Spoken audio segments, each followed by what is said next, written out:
Hello, good people. It's Rob Lee. Fear and inaction are your enemy. You remember that. Fear and inaction are your enemy. Just as you have physical enemies, just as you have spiritual enemies, fear and inaction are your enemy. You need to be prepared, not scared. The sign says, beware of the dogs. Never mind the dogs. Beware of the owners. If nations or individuals are plotting suicidal courses, then you do not walk, join, or befriend them, right? You don't. If you see somebody's going to hell, they're going the wrong way, well, you don't. Let me slide in beside you and I'll go with you. Are you ready for version 2.0 of the Great Reset? You know, many folks need somebody to tell them when something's wrong. They don't use their own discernment. When you first heard about this great hoax 2 years ago, and you walked into the stores and seen that many of the items were gone or in short supply, and you started to see the prices rise, you knew then something was wrong. The question was, would this demonic genie go back into the bottle? The answer is no. I told folks 2 years ago it would never ever go back into the bottle. It was going to be there forever. Too much mileage was gained and too much was invested by the evil of this world. And one of the greatest hoaxes in history to capture the minds and money of the people. It is the Great Reset rerun, and we're getting ready to watch it again. Only this time we're going to get the far more dangerous version. And all chips are going to be placed in the middle of the table as the last hand is dealt. Yes, I said the last hand. To destroy a nation, you do it from within while pretending to be the friends of the people of that nation. You blame others for what you do as you work in the shadows. There are stages to conquering a nation. Number 1, destabilize. Number 2, radicalize. Number 3, hypnotize. Number 4, galvanize. Number 5, demoralize. Number 6, crisis. Underline crisis, because that's a big one. Number 7, normalize. When it becomes normal. The new change is normal. This is your new way of life, you see. Normalization. Now, where do you think we're currently at? How about 6.5, 6.6, 6.8, something like that, man? Somewhere in there. We're almost at the 7. And closing fast for these monsters believing they are God. I want to take you back in time as we continue to do this work that has been ordained by the Almighty Father Spirit. This is a 2-part series entitled The Great Reset Rerun, and part 1 is called Rerun, and part 2 will be Agenda and Finale. I want to take you back in time and give you a few historical facts as we go further, and I'm sure you'll start to understand. In 1913, the Federal Reserve was enacted in secret and illegally in December of 2013. There's nothing federal about it. It was done in secret, as most of the politicians who would have voted it down went home for Christmas vacation. You see, the folks were different then. Even some of the politicians were a little bit different. Every chairman of the Fed, every single one, has always been a member, a family member, mind you, of the synagogue of Satan. Nobody says anything. What if every member of the Fed would have been Chinese or Muslim? Do you think the people would have screamed, hey, something's wrong? But they don't mind that it's the synagogue of Satan. Of course, they don't refer to them as the synagogue of Satan. They call them God's chosen. That's not what God calls them. God calls them the accursed. 1914 and 1918, the First World War, created and funded by the central banks. Tens of millions of white people, killing tens of millions of white people. And a huge, great loss of wealth, which is key for Western nations. And this price was to be felt very soon in all white Western nations. Not only the loss of life, but the loss of money, the loss of income, the loss of resources. You understand? 1917 to 1924, the Bolshevik Revolution became what we know as communism, aka the Russian Revolution. Notice the timelines here now. Notice the timelines. It was from the children of Cain, with many atheist Russians joining in for scraps from the master's table. Nothing's changed, has it? It's still the same. They murdered Tsar Nicholas and his family, brutally murdered them, mind you. They burned down churches, starved people to death, and sent millions to die. And it was said the only time that a man and a woman could talk freely was in the wee hours of the morning as their heads were underneath of the covers. In 1924, the central banks destroyed the German economy and sent them into a depression 5 years before the United States. What this did was it paved a way for them to insert their pawn to take center stage a few years later in Adolf Hitler. You see, the Synagogue of Satan in 1924 was plotting. They actually was plotting it way before that, but things were really starting to come together now. They were plotting the return to the scene of the crime, World War II, as they were going to go back to Jerusalem, to where the greatest murder in the history of all mankind happened, the murder of their hated enemy, Jesus Christ. Now, because of the outrageous lies of World War II, they would now pose as the victims and not the atheistic antichrist criminals they actually are. The 1920s became known as the Roaring Twenties. It was a time of drinking, gambling, dancing, debauchery, good times, and having fun. It was to end abruptly. Just as Jesus said, as in the days of Noah, people were having a good time, they were raising hell, they were marrying, they were living it up, and then like a thief in the night, it came. Just like now, you're getting the folks, which brings us to the year 1929. But let me say something about right now. Notice the 1920s ended with abruptly. Kind of like now. 1929 was a year of evil, but before we visit the stock market crash that depressed the economy here in the United States and abroad, let's not forget what was going on in the Ukraine. The synagogue of Satan, who are the children of Cain, the children of the devil, were murdering and starving men, women, and even little children. They burnt down barns.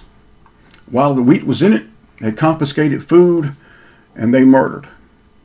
And to this day,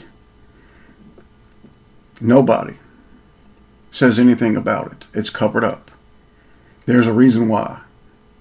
I take you to 1929 and what we call the Great Depression here at home. Now, like everything, there are many lies about this subject to deflect the truth away from the synagogue of Satan and teach the people a false narrative about what really happened. The Federal Reserve, the central banks, the synagogue of Satan set its sights on the big prize, the nation founded by fighters.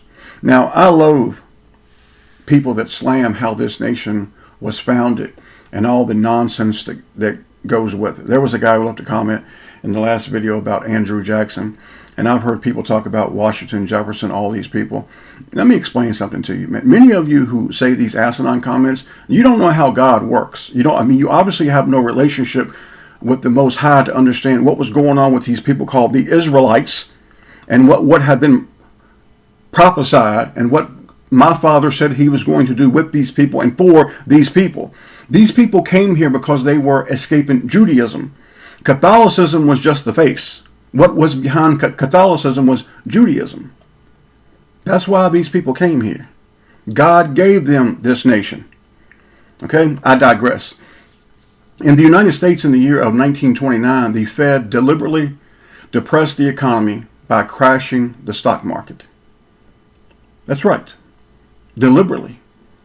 Millions went with no food and no employment. However, here's the catch. There was a surplus of goods. There was a surplus of food. The people didn't have money. They didn't have no jobs. But there was a surplus of everything, man.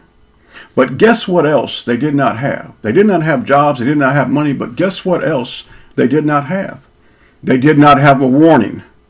They had no idea. See, you and I are being warned. Get it?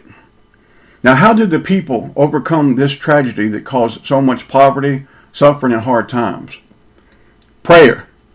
They prayed, and God heard their prayers. Now, think about today and the modern people. How many do you think will pray? I've preached about prayer many times. It is our words moving the hand of God to intervene. Let us continue.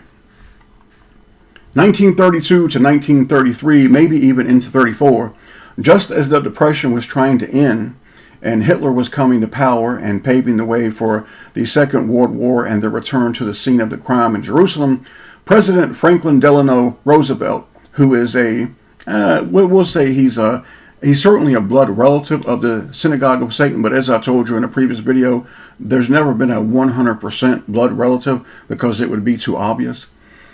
He, along with the central banks, hijacked all the American gold here in the United States, depleting the Americans of their gold.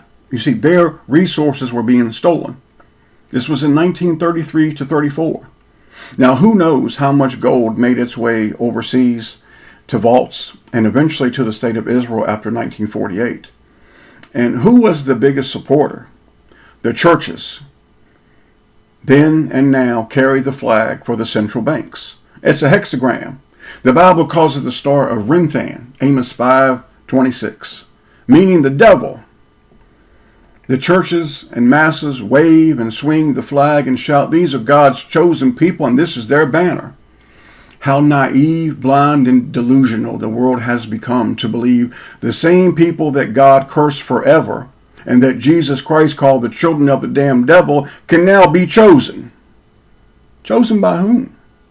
Maybe it's because they never read his perfect word, you know, the word called the Holy Scriptures, that so many say it's corrupt, it's tainted, or God didn't preserve his word. Sometimes, man, I feel like we are living in the Twilight Zone. I mean, to be around some of these people, man, sometimes it's really hard. This is why I try to avoid people. 1939 to 1945, we had World War II. An estimated 70 million white people killed by other white people. Are you getting it yet? More white-on-white crime. We hear about black-on-black crime. We don't hear about white-on-white crime because there's been hundreds of millions of white-on-white crime. 1946 to 1947, we had a time of prosperity in America. However, the fictitious Cold War between the United States and the Russian ideologies caused us, with the communism versus capitalism, it caused us to think that we had to go out and help the rest of the world to be free. They didn't want our intervention. This caused us to go into Korea in the 50s and Vietnam in the 60s, more bloodletting, more resources lost. However, the biggest change was the culture change from the late 50s through the 70s. You see, Americans and all white Western nations have become different people from the ancient white people of old. Even just 100 years before that.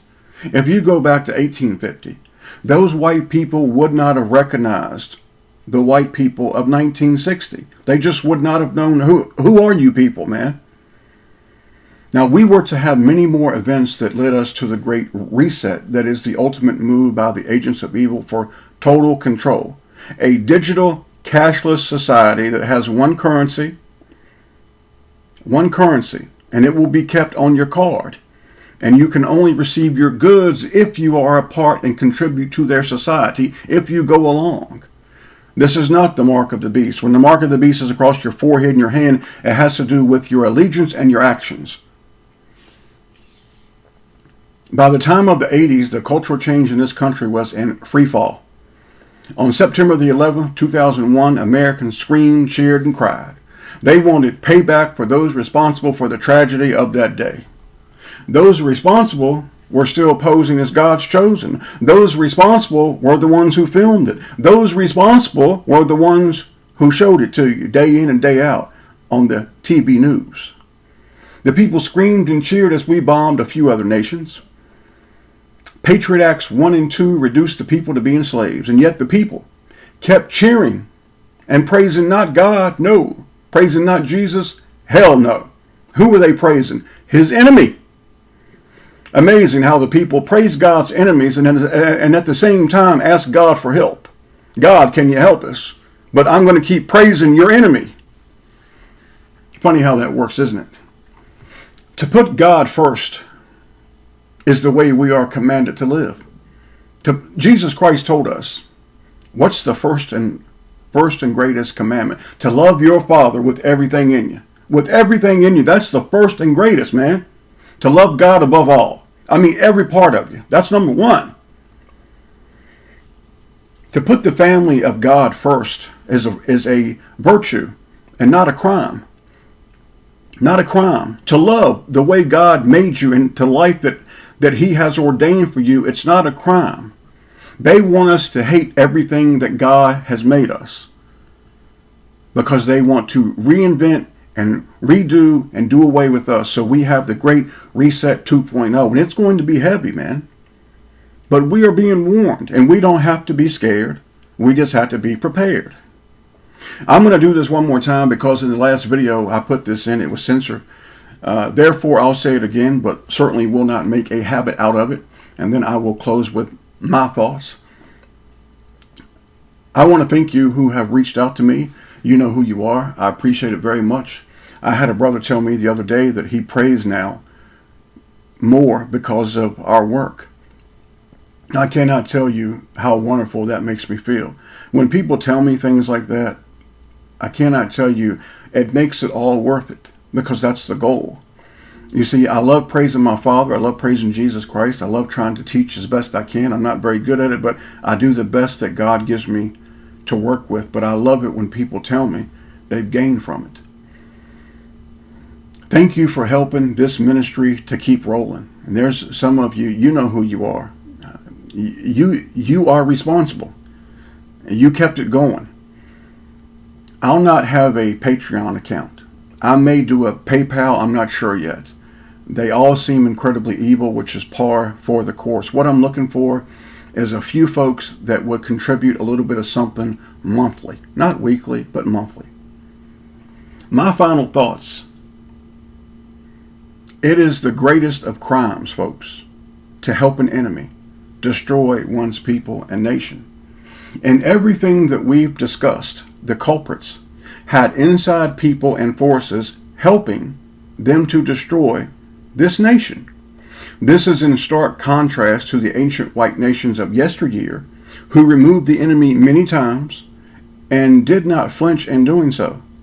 If it meant they had to take the synagogue of Satan down to the Thames River in England and put them on boats and say, you don't have to go home, but you have to leave here, the people did it. People can no longer recognize their countries, and frankly, the masses are no longer able to identify with their ancestors who had such differing beliefs than the people of today. The godless shrink in fear of being called New Age names created by the devil's children. You're a racist, you're a homophobe, you're anti-Semite. And most folks do not even know what the word Semite is. It comes from the word Shem. The actual word is Shemite. It's idiotic on a scale, man, that every time I hear somebody say it, I just look and think, you have no clue what you're even talking about. But you parrot it because you have heard it and heard it and heard it, and you know no better. Let me say it again. Fear and inaction. Fear and inaction, while the biggest change in our history is taking place, is your enemy. The people are being scared into silence. The synagogue of Satan has suppressed the truth and spread the lie so they can create their narrative. This has enabled them to fool and bully the people into following suicidal courses, just as we're witnessing right now before our eyes. And God Almighty, and there ain't but one God now. Let me tell you something, brothers and sisters. One God, that's it. All the rest is a lie, man. Pretenders. There ain't but one Jesus, and he only has one name, Jesus. God watches all this play out, and yet hardly anyone has the spiritual insight to understand why this is happening and what can we really do. What can we really do? We'll talk about that more in part 2. In fact, we'll go deep into it. And we'll talk about the agenda and how I personally believe some of this is going to play out as we go further and what we really can do. If you've not seen our last few videos, please do so. There is knowledge to be garnered from them. Thank you for watching. I appreciate all of you. Thank you so much. Know that I love you and I appreciate the friendship and the camaraderie that I've had with some of you, and it means a lot to me. You're the only friends I have. I don't associate with people. I don't go out. I don't look for friends. It's just not who I am. Thank you. And I'm going to make this a little shorter because with time constraints, I know some people between work and family, they like the videos to be between 15 to 20 minutes. Sometimes I can do videos for 30, 40, an hour long. I'll try to keep them to where you can watch them in one day. Get yourselves ready spiritually, physically, emotionally, and be prepared, not scared. May the Father bless you in the mighty name, the name that is above every name in heaven and in earth, the name that is exalted above every name in heaven and in earth, and the name that people don't even use, the name that the masses have come to hate and to shun because of the great power that it has. And that name is Jesus.